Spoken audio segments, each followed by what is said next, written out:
Praise the lord. ఈరోజు దేవుని వాగ్దానము, భయపడకుడి, వారిని చూచి దిగులు పడకుడి. నీతో కూడా వచ్చువాడు నీ దేవుడైన యెహోవాయే. ఆయన నిన్ను విడువడు, నిన్నెడబాయడు. ద్వితీయోపదేశ కాండము 31వ అధ్యాయము 6వ వచనము. సహోదరి సహోదరులారా, మోషే 120 ఏళ్ల వయస్సులో ఉన్నాడు. వాగ్దాన దేశంలోకి అతడు ప్రవేశించలేడు. కాబట్టి నాయకత్వ బాధ్యతను యెహోషువకు అప్పగించాడు. ఇజ్రాయేలీయులు 40 సంవత్సరాలు ఎడారిలో తిరిగారు. ఇప్పుడు యోర్దాను నది దాటబోతున్నారు. వాగ్దాన దేశంలో కనానీయులు, హిత్తీయులు, జెబూసీయులు లాంటి శక్తివంతమైన జాతులు ఉన్నారు. పెద్ద పట్టణాలు, గట్టి కోటలు, శక్తివంతమైన సైన్యాలు వారికి ఎదురవుతాయి. ఈ పరిస్థితి వారిని సహజంగానే భయపెట్టేది. అయితే మోషే వారికి ధైర్యం చెప్పాడు. భయపడకుడి, దిగులు పడకుడి, మీతో కూడా వచ్చేవాడు యెహోవాయే అని.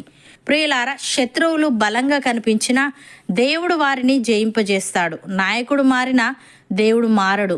విజయానికి మూలం దేవుని సన్నిధే గాని మనుషుల శక్తి కాదు. ఉదాహరణకు, ఇజ్రాయేలీల ముందున్న ఎరికో గోడలు చాలా బలమైనవి. మనుషుల దృష్టిలో అది అసాధ్యం. కానీ దేవుడు చెప్పినట్లుగా ప్రదక్షిణలు చేసినప్పుడు గోడలు కూలిపోయాయి. శక్తి వారిది కాదు, దేవునిదే అని ఈ సందర్భం తెలియజేస్తుంది. అలాగే గిద్యోను 32,000 మంది సైనికులతో ఉన్నప్పుడు దేవుడు వారిని 300 మందికి తగ్గించాడు. మిద్యానీయులు ఇస్కరేణువుల వలె ఉన్న దేవుడు వారిని జయింపజేశాడు. శత్రువు ఎంత బలవంతుడైనా దేవుడు ఉన్నప్పుడు చిన్న బలంతోనూ విజయం లభిస్తుంది. షడ్రక్, మేషక్, అబేద్నెగో విగ్రహానికి నమస్కరించలేదని అగ్నిగుండంలో పడవేశారు. కానీ దేవుడు వారిని విడిచిపెట్టలేదు. వారితో 4వ వ్యక్తిగా ఉన్నాడు. ఆయన నిన్ను విడువడు, నిన్నెడబాయడు అన్న వాగ్దానం దీంతో నిజమని నిరూపించాడు.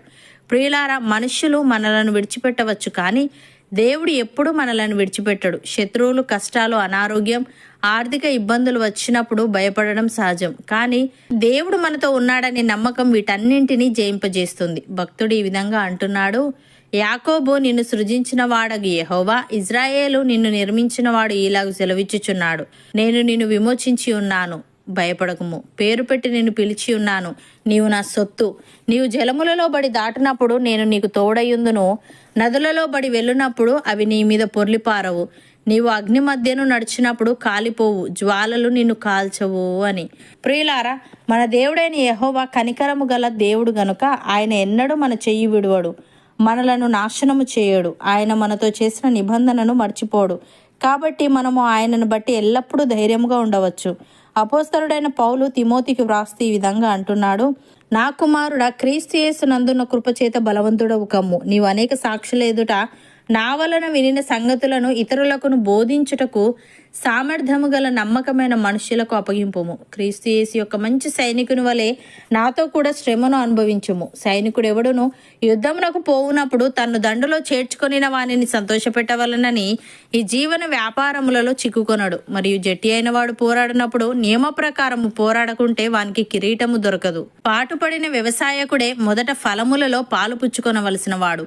నేను చెప్పు మాటలు ఆలోచించుకొనుము, అన్ని విషయములందు ప్రభు నీకు వివేకం అనుగ్రహించును అని. సహోదరి సహోదరులారా, ప్రభు యొక్క మహాశక్తిని బట్టి ఆయన యందు బలవంతులై ఉండుడి.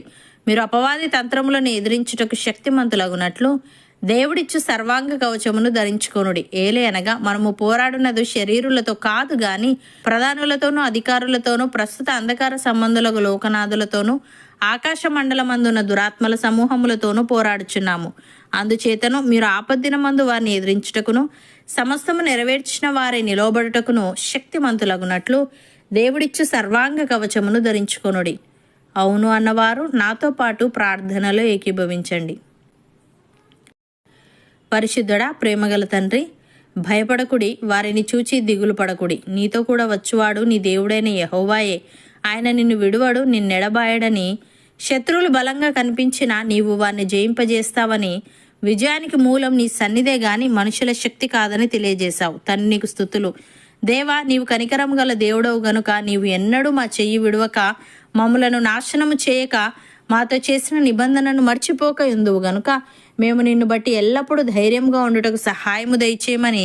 మేము పోరాడున్నది శరీరులతో కాదు గాని ప్రధానులతోనూ, అధికారులతోనూ, ప్రస్తుత అంధకార సంబంధులకు లోకనాథులతోనూ, ఆకాశ మండలమందున్న దురాత్మల సమూహములతోనూ పోరాడుచున్నాము. గనుక ఆపద్దినమందు మేము వారిని ఎదిరించుటకును సమస్తము నెరవేర్చిన వారమై నిలవబడుటకును శక్తిమంతుల మగునట్లు నీవిచ్చు సర్వాంగ కవచమును ధరించుకొనుటకు కృపచూపమని అన్ని విషయములందు వివేకమును మాలో ప్రతి ఒక్కరికి నీవే అనుగ్రహించమని యేసుక్రీస్తు నామమున ప్రార్థిస్తున్నాము తండ్రి. ఆమెన్.